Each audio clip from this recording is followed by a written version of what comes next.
Hello there, Hillary. Hi, Jenny. How are you? I'm about to be better as I'm pouring what is the last of my screwball. Oh, we need to go shopping. Yeah.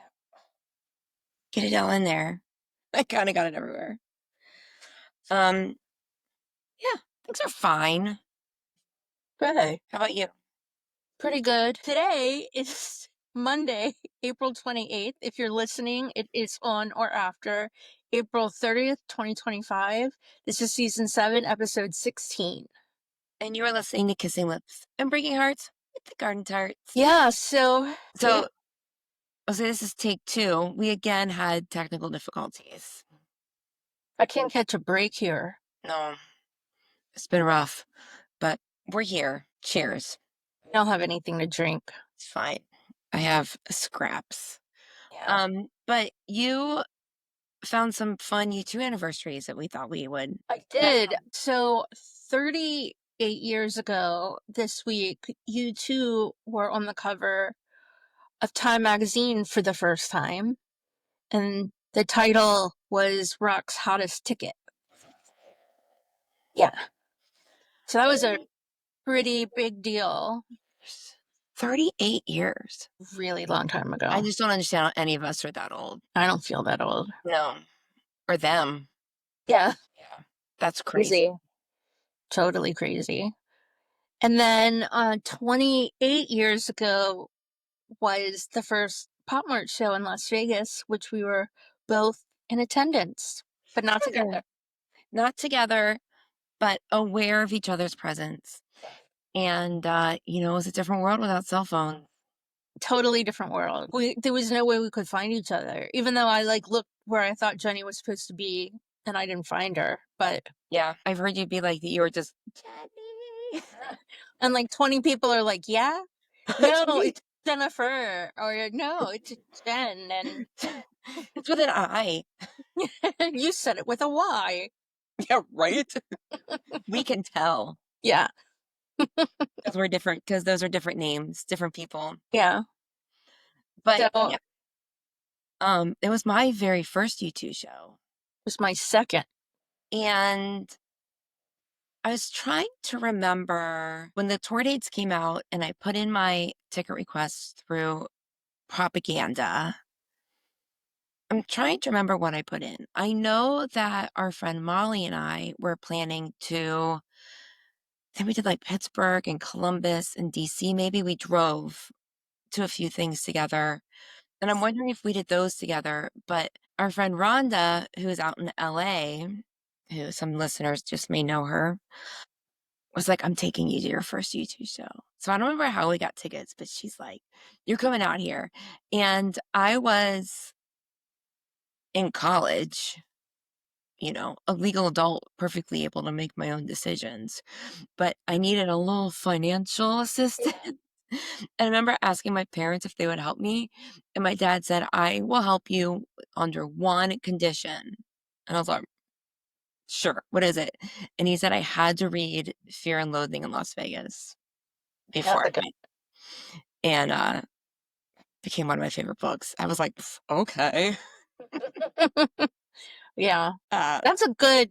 I mean, not an accurate example of 90s Las Vegas. Definitely not uh-uh. today's Las Vegas, but a good book.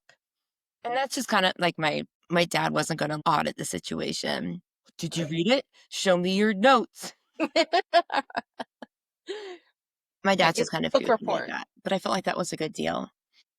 Most of the night is an absolute blur.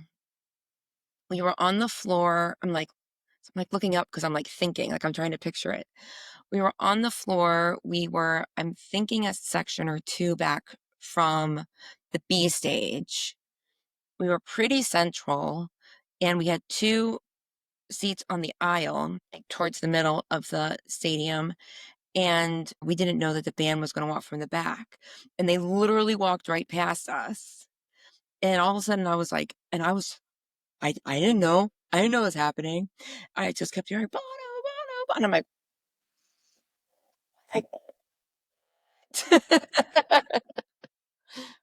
and then everything else is just blur. An Yeah. absolute blur. I was at the B stage, which was a whole ordeal unto itself. But we didn't know that they were coming on stage from where Hmm. we were either. That was a shock.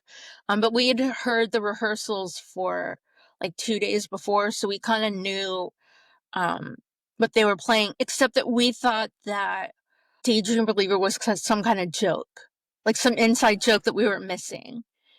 And everyone's like, no, that, and I'm like, no, that's really Daydream Believer. And Right. we were like, what are, they're not gonna do anything with that. And then they did. There we go. Get the little edge, Yeah. the little And edge show. it was kind of fun to sit outside and listen. We were in a rental convertible, and it was just super fun to. Oh, it sounds so great. Tell your, you've told it here before, but tell your bat story. So we're in the desert in a convertible, and all of a sudden they start playing Hold Me, Thrill Me, Kiss Me, Kill Me. And at the same time, a bat flew at my face, like looked me in the eye. And I'm like, and everyone's like, ha ha ha. And I'm like, no, it was a bat. It was a bat that flew. I mean, I ducked. What timing? It was crazy timing. So that's why they all thought Right. I was joking, but I wasn't. And then the next night, one of our friends, we were, I don't know what we were doing. We were just standing around outside, and she gets like swarmed with bats. And she's like, okay, it's true. It happened. Yeah, so back to Potmer. Yeah, the bat, that was crazy. And then, yeah, we ended up at the B stage, and I mean, Never left. I never left, but my first show was at the Hampton Coliseum in like the absolute furthest seat you could get from the stage. Like, I'm pretty sure I could have stood on my chair and touched the ceiling. Feeling. Yeah, like it was I mean, it was absolutely ridiculous. And I got them the day they went on, like it was crazy. I've also never gotten tickets that bad that fast before. Right. Um, It's crazy. and I mean, it was Hampton, Virginia. I didn't quite get the idea that people travel for these shows at the time. Wait, you're like, who? Did you have to go get tickets in person? Yeah, I got tickets in person. I had a queue, then there was a lottery, and a couple people ahead of me, like, I'm sorry, behind me, got their number picked, their wristband picked. So then I was at the end of the line, even though I was not at the end of the line. I Right. had a pretty good spot, and nothing's ever fair. But I mean, I do remember the show kind of. I mean, I remember freaking out. But anyway, Right. Vegas. Right. Anyway, Um, yeah. it was just mind blowing to be that close to the band. Like, I never ever thought that that would Can't happen imagine. ever. And then it just like I didn't expect for it to happen that night either. It just boom happened. Yeah. But the craziest part, and I think a quality part of the show, though I'm sure the band and the rest of the world would argue, was when Right. they screwed up staring at the sun. They had to do a second take, as we know happens. Yes. And Yes. And I do remember that. yeah, I mean, there was like a, the whole, I felt like there was a gasp, I mean, one didn't they just do a gasp bunch from of the rehearsals? entire. I don't remember it so much at the rehearsals. Huh. Um, Maybe they should but have. I feel like that it must have gone smoothly in the rehearsals because I don't remember Right. that. But anyway, so yeah, we're standing right in front of Bono, and he like stops the band because the music's just going. They're all going their own direction, and it's making no sense. Yeah. He like shuts it down, and he said, talk amongst yourselves. We're having a family row here, and then like Bono just by himself starts freaking playing guitar. Amazing. Like, he got it all together. And we talk about this a lot, but we don't give enough credit for Bono's musical talents. No. It's a joke, but it's a joke because he makes a joke of it. But I definitely miss him playing guitar. Yeah, I bet he does too. Yeah. Could ask him that over whiskey and cake. Oh, let's do that. He's got his harmonica. He does have his Like harmonica. every time he pulls it out, I'm like, oh, shit, he can do that. I know. I love that. I love that you're always shocked. Actually, pretty good. Yeah, you're always shocked. Like he plays harmonica, and I'm Yeah. like most of the shows we've been to. I know. Well, now it's just a joke. Yeah, really joke. Hidden talent. Yeah. Anyway, that was the beginning of like the best year ever.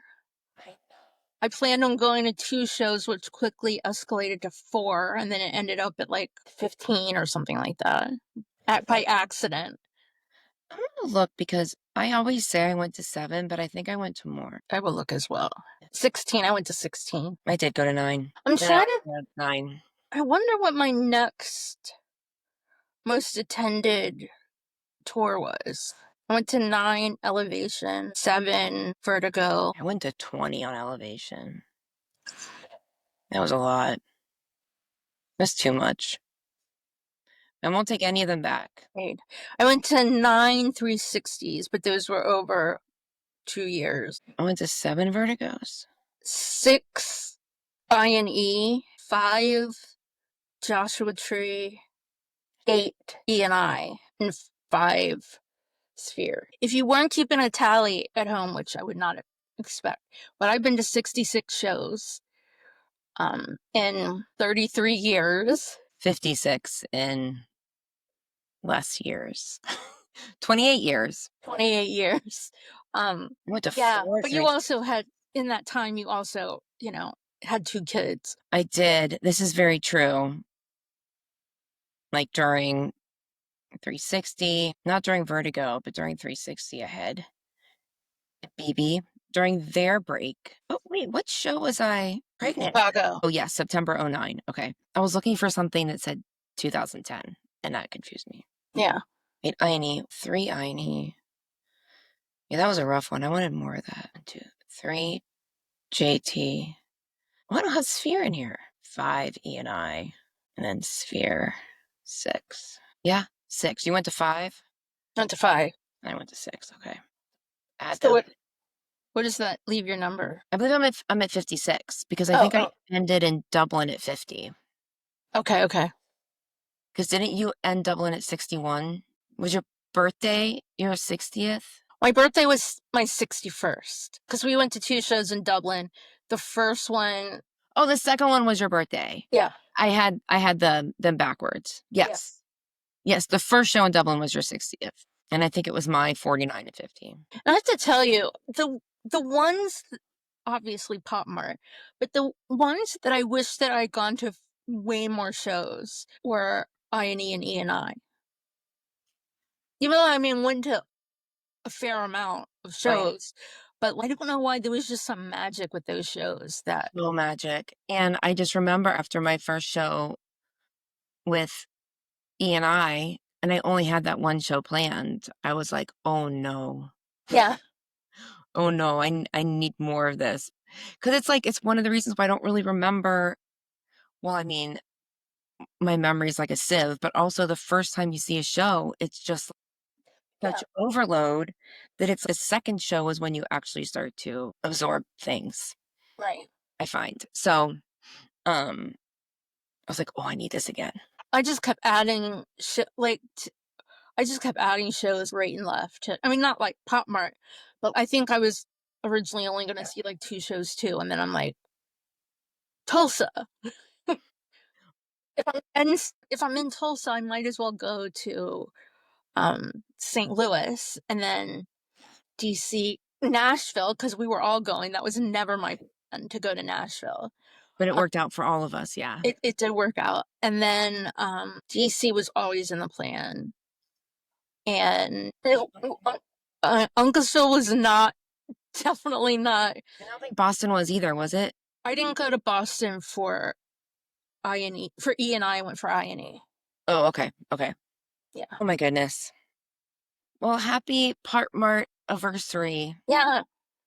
If you celebrate, If you celebrate, yeah. leave a comment or message if you were there. Because I bet you you were. I think, I mean, a lot of still longtime fans. It was their first show, I think. Yeah. Oh, I think so too. Yeah. Yeah. Yeah. So that this is an interesting quiz for people who are listening. Let us know. But who else have you traveled to see in concert? Oh, that's a good one. Are you asking me? Yeah, sure. The first person I traveled to see was Sting. I went 2 hours north to an hour and a half north to Columbus, Ohio, Yeah. from Cincinnati with my best friend from high school. And I think we saw him in Cincinnati and wanted to go again. I saw Sting a lot. I've seen Sting a lot. Yeah, me too. And I was like, Dad, do you want to go? He's like, I'll drive you up and wait in the parking lot. And we're like, okay. So that was fun. I've traveled a lot for Dave Matthews Band. Probably seen them over a dozen times or so, probably 20 sometimes, maybe. We did travel once to see Foo Fighters and Imagine Dragons twice. Yeah. I traveled to see, I think my first traveling show was also Sting. But yeah, I think it was Sting. It might have been Dave Matthews, but it was one of the two of those. And I traveled The Police, You came to see Oasis, me to see the police. Oh, and Oasis. Taylor Swift. I traveled to see Taylor Swift. Yeah. I traveled for Oasis. There has to be more. Well, Oh, when I, Stereophonics. Stereophonics, that's correct. Who else have I seen? And Nick Cave. Yeah. That might that might be it. We saw, I wouldn't, we saw Imagine Dragons. I mean, this was when their first album was out and it was like kids loved them. Like we just, as a family, wanted to see them. It was the kids' first real concert, and they were 2 hours south of here. Also Columbus, where Sting was. And we traveled for that so they could have their first show, could be Imagine Dragons. And then we happened to be in Colorado when they were playing Red Rocks. So we extended our trip so we could go to Red Rocks Yeah. and see them. So that was, I mean, that was a double whammy right there. We are going to travel this summer to see the Lumineers because they're not coming here, but they're coming to my parents' town. So we're going to go see them. That's cool. Yeah. So I'm traveling in September to see Inhaler. you are. Not very far. It's just like an hour and a half. But But you've tried to see them like 4 times already. yeah. Oh, COVID. I'm traveling not this weekend, but the next weekend to see this is not I'm excited about this. I'm going because my friend Lauren needs a concert buddy, and she's been my concert buddy many, many, many times. So I'm going to see Fighting Gravity. If you don't know them, they're like a jam band, which is not my jam. And Yeah. it's outside on an island, and it's probably going to be hot as crap, and I'm already complaining. But I'm happy to go on a musical journey that means a lot to Right. somebody Because else. maybe you'll have fun. Just pack your patience, have low expectations, and enjoy. Yeah. But yes, she's an amazing adventure partner for you. So Yes. that's kind And of I mean, she's been on countless, yeah. countless Uh-huh. musical adventures with me. She's a very good sport about it. So I need to be a good sport. So I have to tell you, because it's Pop Mart kind of related. Well, train of thought, it's a little funny there. But I had to drive 3 hours on Friday for one of my kids' sports things. And I've got a book to listen to I'm really excited about. I'm ready to go. I love to listen to things like my podcasts and my books and this when I have long rides. But I had U2X on and Love is Blindness Live came on. And I felt like we kind of just heard that. This was from Zoo TV, but I don't think I'd heard that since I'd heard it in Sphere, Yeah. at Sphere. So that just, it made my heart really happy. And then the Saints Are Coming with Green Day and U2. And I had it was like the recorded version. And then whenever I have a lot of tangents on this. Whenever I hear the Saints Are Coming, I think about And Orion Salazar mentioned to us that Green Day is one of the only bands that's like U2 in this way, that they're like, everything's equal. This is how they've stayed together so long. I feel like U2 and Green Day, I don't know, like for Green Day's first album came out in the early 90s. So they're way younger, or at least musically, than U2, but they've kind of lived in that same universe of being the same band for so long. Like, I don't know. I just think there's probably a lot of parallels with them that we don't think about. And then I kind of had this rule with U2X that I would just leave it on until there's a song I don't like. And then the Junk Day version of Dirty Day came on, which is the best remix of that. And then Gone came on. So four really good U2 songs in a row, including a cover. And I was like, oh, I should listen to Pop because we were going to talk about Pop Mart. And I'm like, well, it's kind of on a good roll right now. And I feel like U2X is never on a good U2 roll. I'm paying to listen to U2 music, Right. U2 music. So I decided I was going to listen until it was a non U2 song that I didn't want to listen to. If it was a U2 song I didn't want to listen to, I had to keep going. So then I played Radio Free Europe. Good. REM for y'all. Mysterious Ways. Get Out of Your Own Way. Stuck in a Moment, Live at Slane, City of Blinding Lights. Oh, another tangent there. I would like to thank Bono over Whiskey Cake for that song, for bringing us that moment in New York after 9/11. It, I just feel all the love for that. 4th of July, wasn't allowed to change it. Yeah. Treason. Okay. Then Phil Taggart came on, and he likes to play all kinds of European stuff, whatever. But they played Beast of Burden. Okay, stick with that. Um, Sunday Bloody Sunday from Songs of Surrender, Trying to Throw Your Arm Around the World Live, Ordinary Love, Love You Like Mad from How to Reassemble Atomic Bomb, Daddy's Gonna Pay for Your Crash Car, Walk On. This is all U2 in a row. Then they played a song by Biba Doobie, which is a cute little song that I like. It's like a new artist. I was like, okay, we'll keep going. Then Until the End of the World, Every Breaking Wave Live, Bass Trap, which is it bass or bass? It's got to be bass trap. Face, I I think. when I was like listening to U2 and had this for the first time, and I just I've always said bass trap, and I'm like, why are they writing about fish? Okay, bass trap, pride, moment of surrender. Then there's this new thing that the Edge is doing where he calls up one of his guitarist besties. Have you heard this yet? Mm-mm. Fucking adorable. And it's called Best Guitar Sound Ever.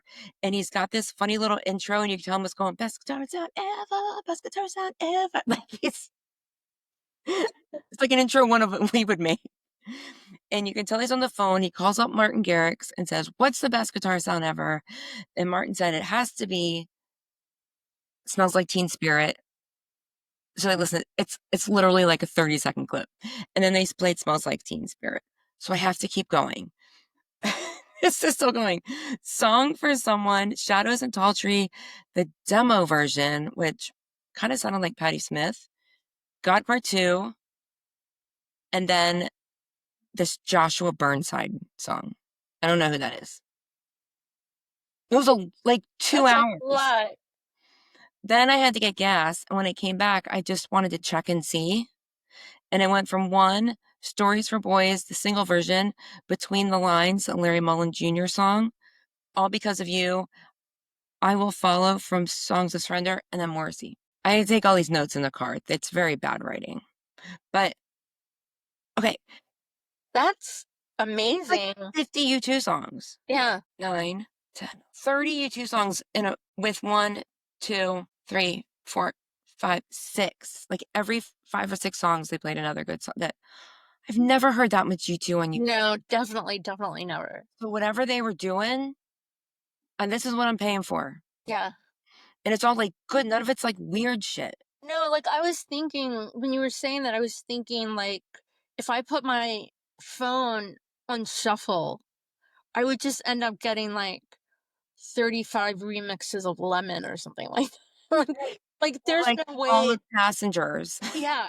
Yeah. So I've always wondered what the algorithm is because my phone has been shuffling passengers like right and left.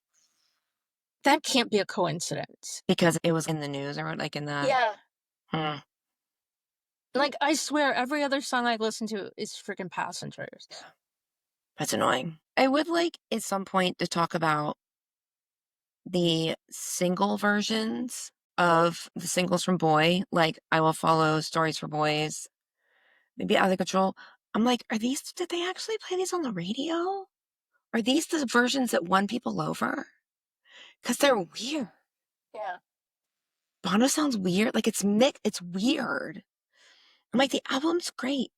You gotta go back and listen to that stuff. I find them hard to listen to. Anyway, that was that. Yeah. B2X. It sounds like a great trip of music. I was so entertained and I never listened to pop. Because Well, I by the mean, time I was like, oh, maybe now I'll listen to pop. I'm like, no, I'm YouTube'd out. for good reason though. Right. I couldn't believe it. And then the fact that the songs in the middle were the non-YouTube songs were songs that I wanted to keep listening to. That's all.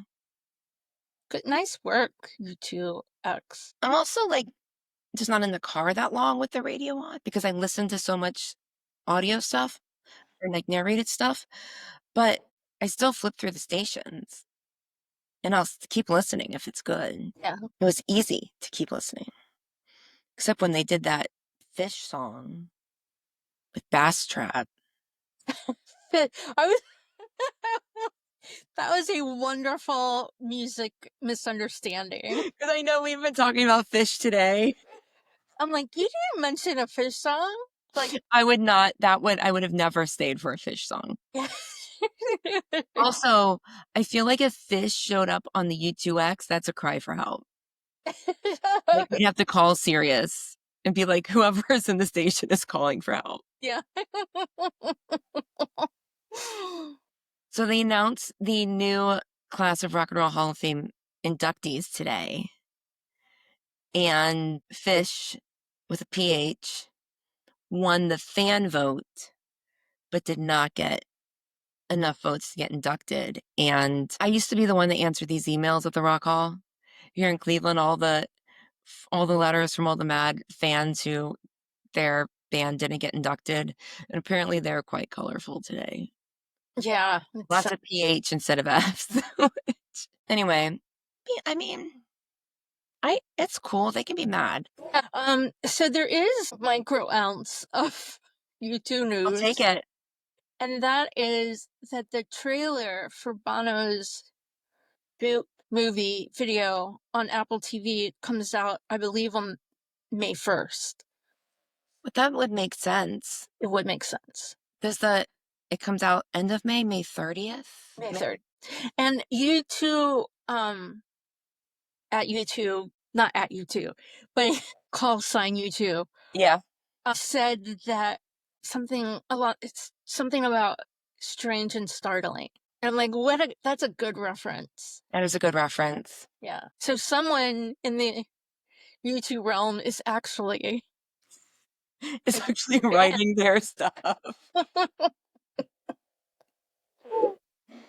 Oh, because yeah, you never know. Never know. You never know. I'm so excited. Me too. I want to have a viewing party, but I probably won't. Sounds like a lot. Yeah. I feel like I need to put it on my calendar. Friday. The book tour movie. Future. Is it called a movie? Is it a production? I guess it's a movie. Showing Presentation. A live presentation. previously recorded live presentation. Anyway, In front of a studio audience. I'm super, super, super stoked. I bet it's gonna be gorgeous. I'm Yeah. sure it's gonna be gorgeous. I'm sure it is too. But I mean, Bono's got to be out and about in the next month. Because, like I said in our little text thing, I don't think he can farm this out on Edge and Adam. No, he can't. You do a solo thing, you're the only one that can promote it. I mean, unless he needs us to promote it. And I'll go on all the morning shows and the late night shows, whatever. I mean, happy to. Happy. Happy to. If he needs a stand-in, I mean, A we already surrogate. need both of us to equal him. So we should both go. Yes, definitely. Yeah. I mean, we'll make all the stops. We won't have any like. No, we'll do All it right. all. And if there's stuff that you should do and don't want to, we can do that for you. So we volunteer. Yeah. It would be nice if we got some sort of salary, but we would do it pro bono. I bet you we'd get a copy of the book for everything we did for each stuff. Because we need a bookcase just of that book. But there's the new book, Yes. the new version. So maybe we'll get the multiple copies of the new version. Maybe we could get a signed copy. Drag that crap around with me for so long. Right. I do feel like we might be the only two fans in the world that didn't get our book signed. I know. Just kidding. A lot of people didn't, but I'm sure. But it seems like a lot of people have signed books. like we put in a lot of time to not get our book signed. Yeah. Yeah. But anyway, Probably could, if they had given us a copy of the book at Stephen Colbert, we probably would have been able to get it signed. But we didn't want to like schlep that big book around all over New York. no. And I had another task. Dream sequence, which pretty much happened. Yes, the dream sequence of dream sequences happened. Well, no, not the ultimate dream sequence, but it was pretty good. Anyway, Our short-term goals paid off. short-term goals, and we got new tattoos out of it, so that works. What else? Is that it? I think that's all I have. I think it's enough. Yeah. Don't forget to call your representatives in Congress and have fun doing it. Stand your ground. You are protesting on, well, I guess May 1st is the big day, May Day. There's protests all over. Go to 5050.1. 50 protests in 50 states, one country. I forget what it is. 5050.1. And then, but I think also May 3rd because they're doing protests too. Be safe. Yes. Have a buddy. Make sure someone knows where you are. I guess turn off your Bluetooth. I don't know. There's all kinds of weird shit. But I don't know what the deal is with Bluetooth. Well, there's like digital safety things because there's concerns of being tracked as being at a protest. And Bluetooth is constantly pinging all kinds of things. Yeah. So remember when we used to like joke about, we would talk about something and then like joke, put a disclaimer like, if you're listening, NSA, right? you've So we got did bigger that. fish to fry. And I always stood my ground saying, I don't have a problem with that because I'm not doing anything wrong until the That was people. like during W's term. It was. Really? Yeah. And I had, even though I was not a fan, I had faith that he was going to use his powers, at least within the US, for good, not bad. Right. I mean, kind of, but he wasn't going to like take away our It was a little personal fishy, liberties. but he wasn't going to deport us. No. Or jail us for expressing our First Amendment rights. Right. So I've totally flipped on that because now I don't want anybody knowing my shit. Right. Oof. It's scary out there, y'all. Yeah. Keep being loud. And rest of the world, we appreciate your support because we know y'all are out Thank there. you. Yeah. Mm-hmm. Oh, I wonder, Canada had an election today. I wonder when those results will be in. They seem like a good country to give you more than a day to vote.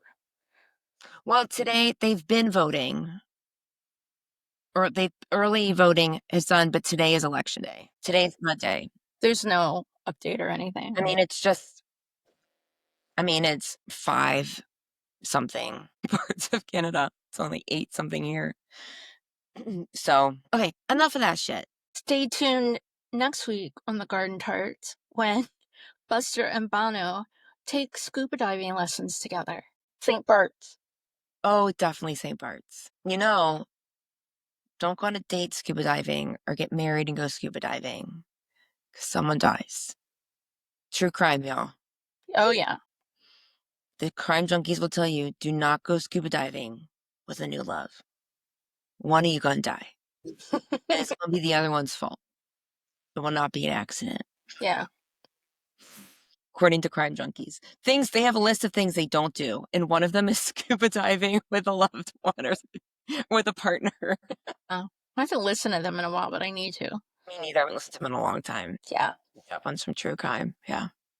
Okay, well, thanks for listening. Thank you. And see y'all next week. Bye. Bye. We'll be back next week with more U2ish content. In the meantime, keep chatting with us on social media at _Garden Tarts. Sign up for our newsletter at thegardentarts.com and share with your YouTube friends. You can support us on Patreon, buy me a coffee, and leave us a 5-star review on Apple Podcasts. Kissing Lips and Breaking Hearts, a U2ish podcast with the Garden Tarts, is created, produced, and edited by us, the Garden Tarts. Intro and outro music by December. See you next week.